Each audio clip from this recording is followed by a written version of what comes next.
tonight. I slept through the natural light, but I'll do it if it feels alright. Alright, alright,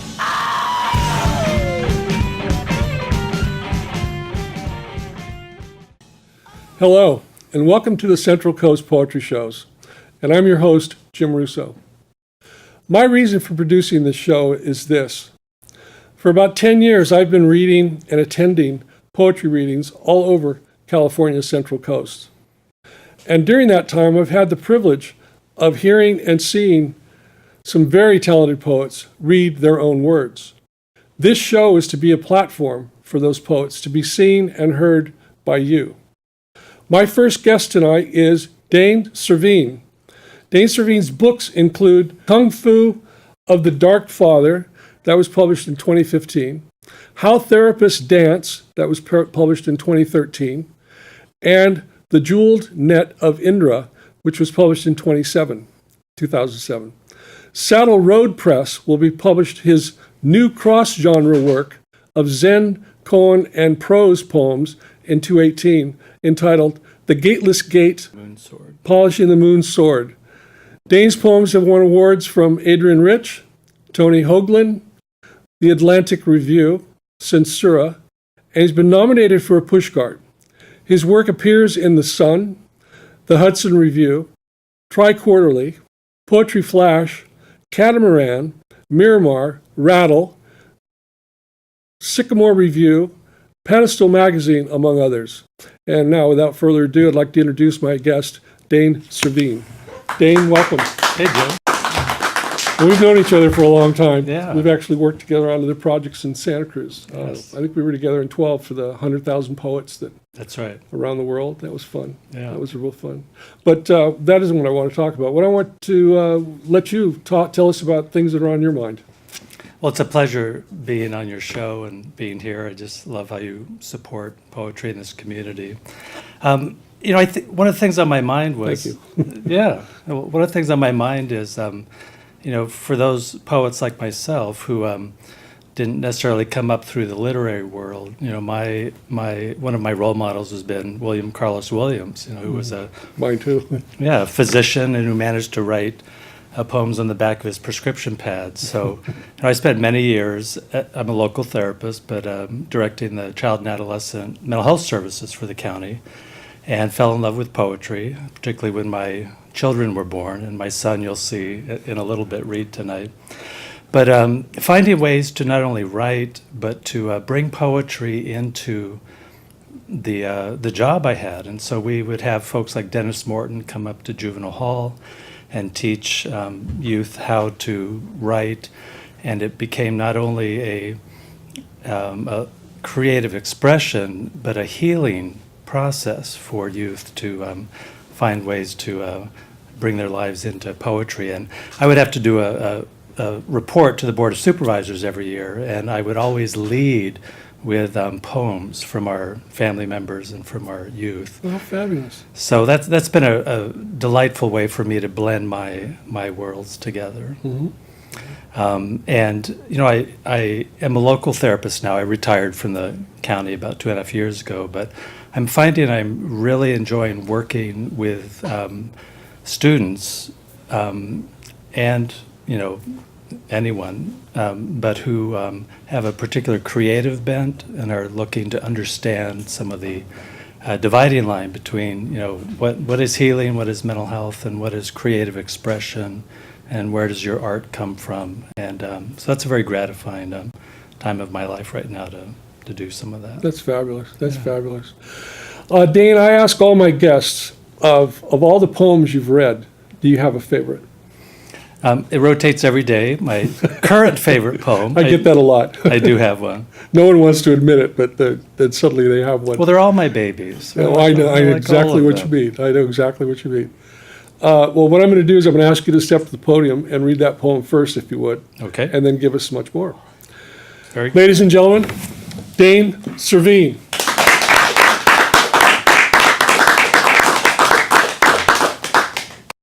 This is from my book, How Therapists Dance. And the poem, it's a tongue-in-cheek poem entitled, Enlightenment is a Bitch. At first it isn't so bad. A taste of ecstasy, the world covered in honey. Even snails scrawl the names of Buddhas with their silvery trails. But then, too much, pears become unbearable. Wet white flesh so tender one could perish contemplating the first taste. Meditation becomes oddly redundant. Attention now like water absorbed in tree root, plumbing, even fire hydrants with their red, stubby arms become mandalas. And worse, the police siren revving its wail behind my slow-moving car sounds like a mantra. Even my wife's complaints about me finally sound true.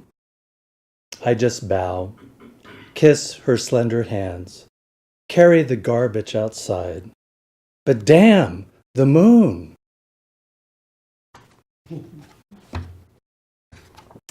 So the next series of poems I'll be reading are from my collection, Kung Fu of the Dark Father. It's a reference to kind of the Jungian notion of facing your shadow, and that's where our strength comes from. It includes my father and lots of historical characters wrestling with shadow items. I thought I'd begin with my father's lesson. True story when I was a kid.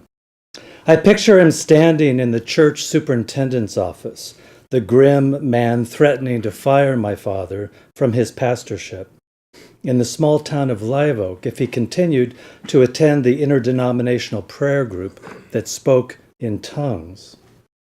With 2 small children and a third on the way, my father must have had balls to look that man straight in the eye and tell him to go to hell, that he'd rather resign than resist his own heart. So he gathered my pregnant mother, my brother, and me, put us all in the car, and headed south, not knowing where to go, with no job, no home, and only a few dollars in his pocket. Somewhere along the Pacific Coast Highway, he woke in a cheap motel at 4 a.m. and heard a small voice say, "Go east." And so he obeyed, eventually pulling into the beaten town of Turlock in the dusty San Joaquin Valley, where he went to see an old Navy buddy named Carl and said, "I need a job and a house."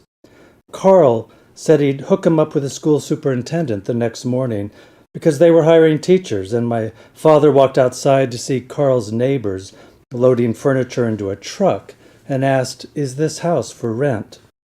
And the landlady said, "Why, yes it is. These tenants are moving out." And just like that, I had my first lesson as a young boy that sometimes all you've got is balls and faith, that a voice will speak to you in the dark of morning with your 1 cup of coffee, your single tank of gas, and say, "Go east," and that you follow.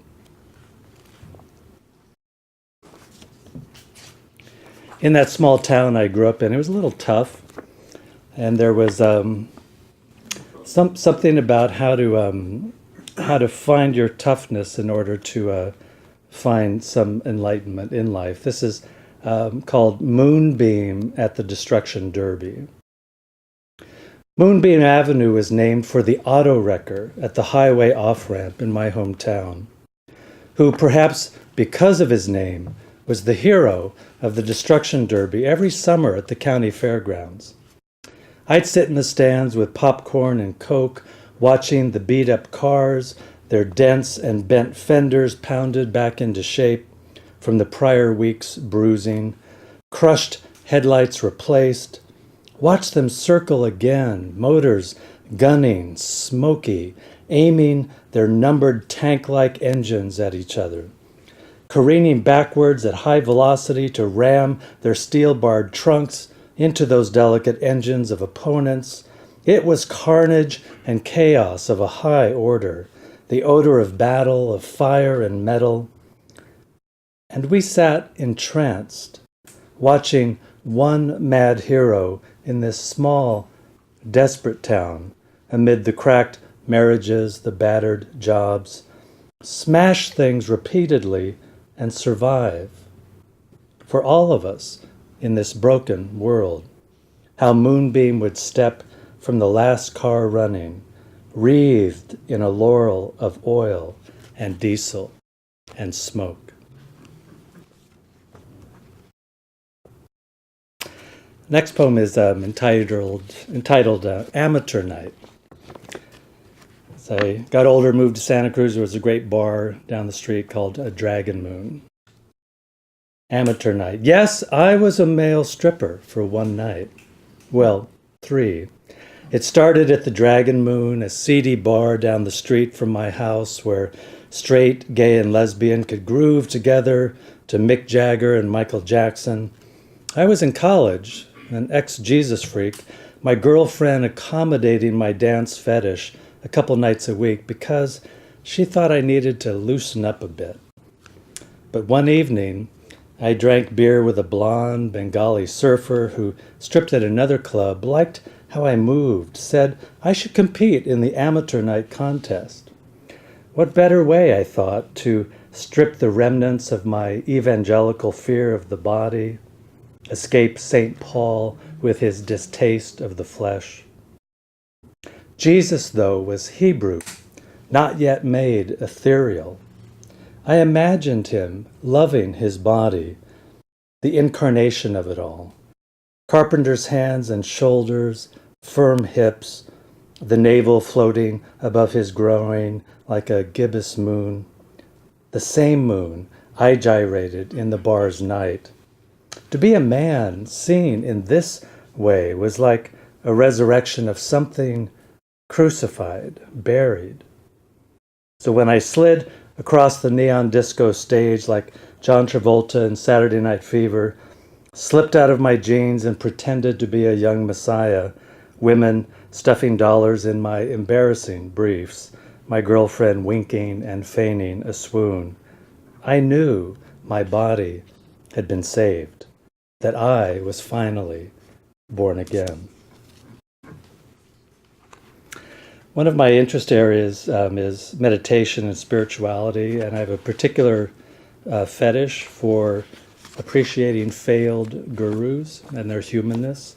This poem is called Clay Feet and catalogs some of my favorites. Clay Feet. All my gurus are human.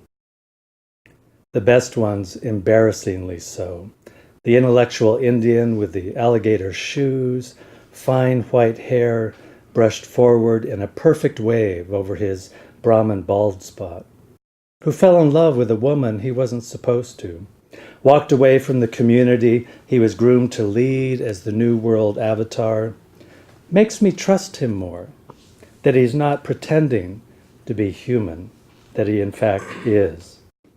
Like the Japanese Roshi, whose relentless sake could not mask the brilliant moon reflecting through the haze. Or the Tibetan Lama who traded red gold robes for American business suits and iced glasses of liquor after braving the Himalayas, escaping death. And always the women. Who wouldn't want to sleep with an enlightened being? I'm not even talking about the ones with the bevy of Rolls Royces and machine guns fortressed in the Oregon mountains, nor the Indiana-bred wackos indulging suicide in Guyana or murder in Hollywood. I mean the regular enlightened beings. I love that they care about shoes, bald spots, that like me, they need a drink now and again to bear the weight of clay feet under a tainted moon. Ladies and gentlemen, Dane Cervine. Thank you, Dane. My next guest is Gabriel Kittle Cervine. He's a true Santa Cruz poet. Born in '95 at home in mid-morning, Gabriel has spent his life learning his surroundings, listening and observing and growing. In 2013, he stepped into the poetry scene at 17 with a few filled notebooks and an openness to dreams. In the last 5 years, he's gone from a kid to a working artist, writer, organizer, performer, activist, and community leader. He is an original member of the Word Church Poetry Open Mic community, is a co-clerk of the legendary Poetry Collective. He represented Santa Cruz at the 2015 National Poetry Slam and has 4 self-published works. And without further ado, Gabriel, welcome to our show. Thank you for having me. Glad to be here. We've known each other for a long time. Indeed, number of years now. Yeah. As a matter of fact, I told your dad this story once, and I hope I don't embarrass you with it, but if you recall, when I was hosting the library, you were reading, and I think it might have been one of your first times at standing at a podium. You know, I believe that was the very first time I ever read any work at an open mic venue. Yeah. And I could tell by your hands. Yeah, I don't really remember that performance too well. Yeah, no, your hands were shaking. I remember telling your dad afterwards. But then I saw you come back to the library, years later. And your dad and I happened to be there, and I said, boy, it's light years. This is no kid anymore. You've got it. Things so you've paid your changed. dues, and you've really learned a lesson or two. But enough for me. What I'd like you to do is tell me what you want to talk about. Yeah. Well, what is usually on my mind and what I'm usually working with and doing in life is using creativity, specifically writing, but really any artistic form of creation, as a tool of changing the minds of the world and thus changing the world. There's a bumper sticker I saw on my way here that said, "Think globally, act locally." And that's kind of how I approach art. I've used art as replacement for a college education in many ways. It has provided me a substitute for therapy in many times. It has also just brought me to a whole new community and family of people. And so I use art both at the Word Church, the poetry open mic you're talking about. Our main intention there is to kind of provide an actual church for people who have been disenchanted or for whatever reason have left religion or spiritual. So it gives some very disenchanted people an ability to discover their spirituality again and reclaim these things that have been taken from us on a social level. So yes, definitely come out any Monday, workshop at 4 p.m., sign-ups at 5:30, open mic at 6, and we have a featured reader every week that changes, and they go on around 7:15. Also, the last Monday of every month is a poetry slam, and if you have not been to a poetry slam before, go to the poetry slam. It's a spectacle for sure. Cool. Yeah. I'm glad you were able to say that about the Word Church and the legendary Poetry Cooperative. Yes. But what I want to ask you now is, of all the poems you've written, do you have a favorite? That is a tough question. It does change depending on the person I am and the time it is, but at this time I really like this one poem I have written, which is called 9 minus 1 equals infinity minus 1 equals 7, or an undated apology. So that's what I'll start off with tonight. Cool. Well, if you'll step to the podium and read that poem first, and then give us much more. All right. Ladies and gentlemen, Gabriel Cervine. It's not that I've lost sight of who I am. It's just that I've never realized I don't know who I am. And I think, how could anybody know who they are? I feel it must be possible because I see so many madly awake faces staring into me, seemingly trying to convey something that I cannot consciously comprehend. And I think, how could I understand? I, a man, a loose definition of misunderstood emotion. Simply saying that I am a man sounds like a subtle complaint because that's exactly what it is. I, a mother, fucking man, am subtly wishing to know simplicity's secrets. My life is as disjointed as the word tracheotomy. Making blood cells out of abused lungs and run-on sentences. Do you see me? Because I don't. I just feel you seeing me, then pretend person enough for you to look away, which you never do, because you is always me and I keeps resisting the dualities inside this pageless poem. The body is the ghost that whispers to the house in the dead of dark. The mind is the memory that can't stop listening. The name is the illusion that makes sense seem suffocating. It's not that I don't know who I am. It's just that I have no idea what I am, other than whatever the memory has heard of itself. I keep getting lost trying to define words that don't exist, ignoring entire dictionaries in the foolish name of originality. The man cannot help but mimic the mayhem that defines him, tunnel vision and viscous existential greed. How does a man stop being a man when that is all he's ever called? How does a complaint become an honest expression of one's emotional state? How does language stop learning itself? I've discovered recently how comfortable I am with feeling unhappy, how I do not know how to let myself feel happy. I tell myself that centering my own wellness is a synonym for selfishness. In these moments, I hear the words, "because you are a man," echo in the endless hallways in my head, the only dream that I always remember, the nightmare that keeps telling me that I don't have nightmares. It is not my voice that screams this. It is the voice of my kidnapped vision, discovering what the word trauma tastes like, laughing at the moment because he was never taught how to cry. He is good at convincing water that he floats, but stone will always sink, no matter how weightless it looks when it is being thrown through the air. Things exist as we have defined them to be, but how does a planet begin to name itself? Does asking that question sound like a complaint? Does writing this poem make me any less of a man? Is it foolish to want that to be true, to feel like only the mother exists because the father has forgotten its function?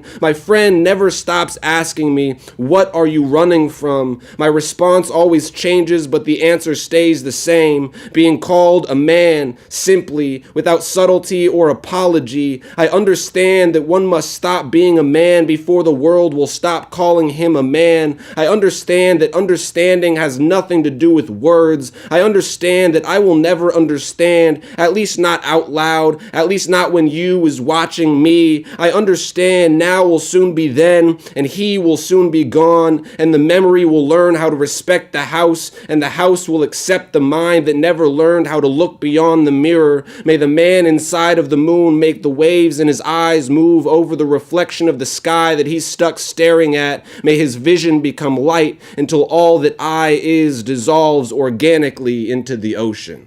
My next piece is it's called What I See Here. I see myself in windows, doors, and wood floors, in light, clouds, chairs, tables, and audio cables, and a horizontal mic stand, a tree, the throbbing veins of streets with no street signs, with an auditorium on the horizon. I see myself only through the language that my eyes can taste. I'm seen differently, though, through ears and numb hands. I struggle to differentiate between them. They both blur my vision. They both scream at me silently, accusing me of hiding when I say that I haven't been writing.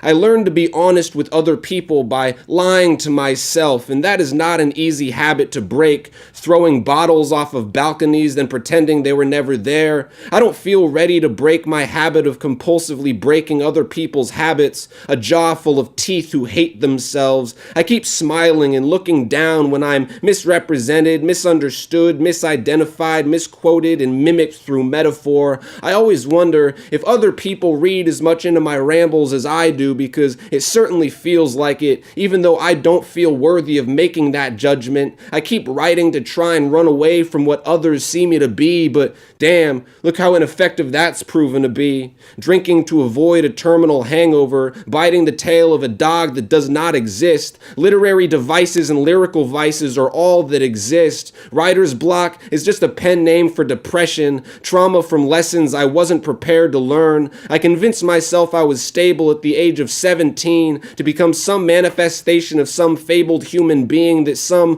lost life was misled to believe in. Now I'm sprinting back and forth along the hyphen between non and fiction, spinning sweaters and scarves out of all the yarns I've held in my fingers, crafting winter coats out of digested criticism. I am deja vu clawing at the walls of a body. I am a mime leading a sad clown army. I am the house of worship for a congregation long deceased. feast. I stay giggling at sad things because I can usually only cry if I'm also laughing, and only I can really see the humor in that. I keep myself sane by tricking other people into thinking that I am, and that is not safe. It's just dark magic. The only thing that I fear is what I am capable of, and I know there is no limit to that. There is no limit to what that could be, what words can be. I've tried so hard to translate emotion into the English language that I've become numb to nothing. It all makes so much sensationalized sense, how nothing is true, but anything is possible, and chaos is the only thing that is content with its own lack of self-understanding.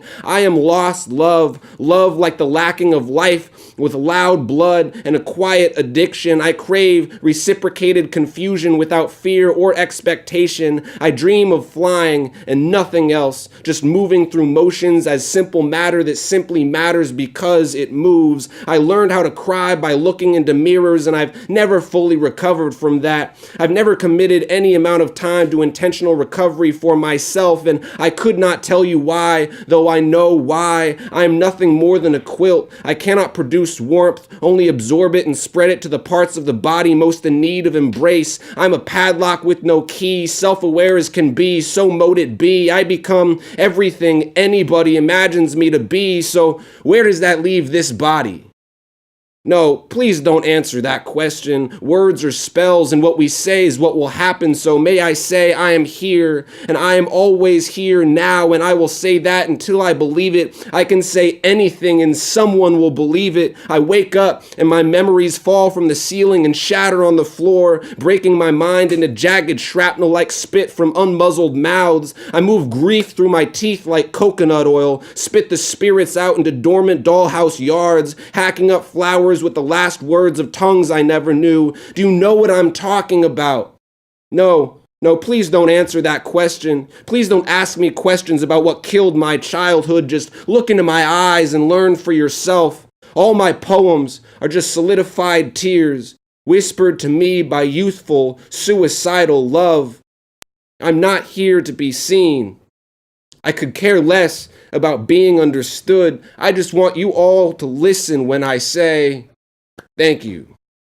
I think this writing style is called a quadrupuntal. It's where you write one poem, another poem, sandwich them together to make a third poem. This is me in the mirror. 1.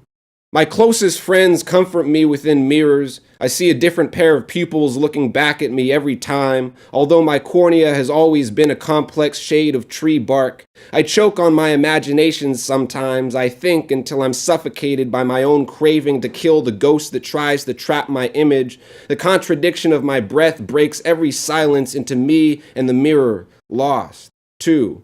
I see from the wall, switching between souls every second, ancestors and fallen loved ones laughing. Death observes life through me. I have no language but my skin. Nothing understands my body. My silence speaks to me always. God exists in its own nothing, and all things are the same thing. Witnesses locked inside this loss for language. 3.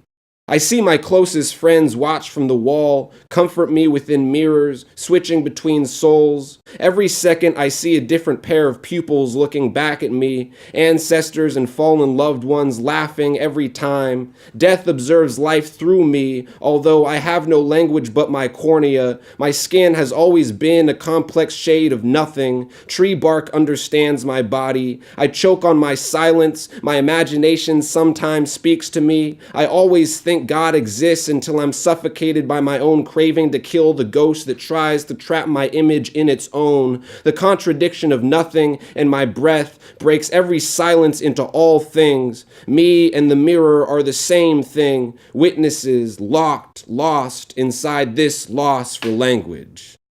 Gabriel Kittle Cervine. Thank you.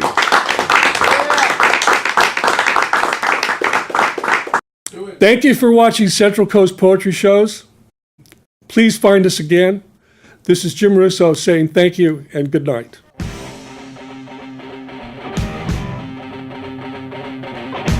I'm beating up the street tonight. I slept through